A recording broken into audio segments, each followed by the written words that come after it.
there are things obviously in this country that do divide us. A lot of it's ideology. And I think, what I'm hearing you say is you believe that the critical race theory is really driven by an underlying ideology, not on science or on a real evidence. Is that correct?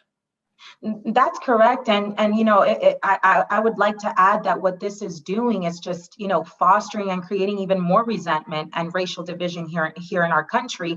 And so, I actually recently saw a poll where African American college students actually believe that racism in America is now worse in the 2020s than it was in the 1920s. And, if that doesn't shake you and make you, pause and wonder what's happening, what's really being pushed here, then I don't know what will.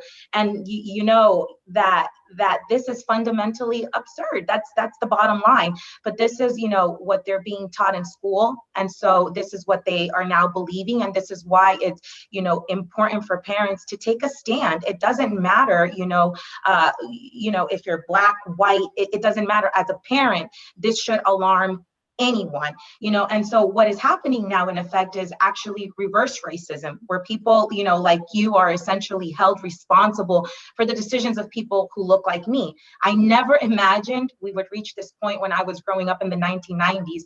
You were responsible for your own destiny, and it's scary. It's really scary, but we're getting further and further away from that every day. And so I can't, stress enough why it's so important for parents to take a stand, for parents, to be responsible, to step into their role, as a father, as a mother, and to, do your part to educate your children at home, because education doesn't start at school. Education starts at home. And as parents, we have that responsibility to ensure that we're educating our children properly, so that, when they're faced with, things like critical race theory, they don't fall victim, and they don't get trapped into believing and into thinking, things that are not factual.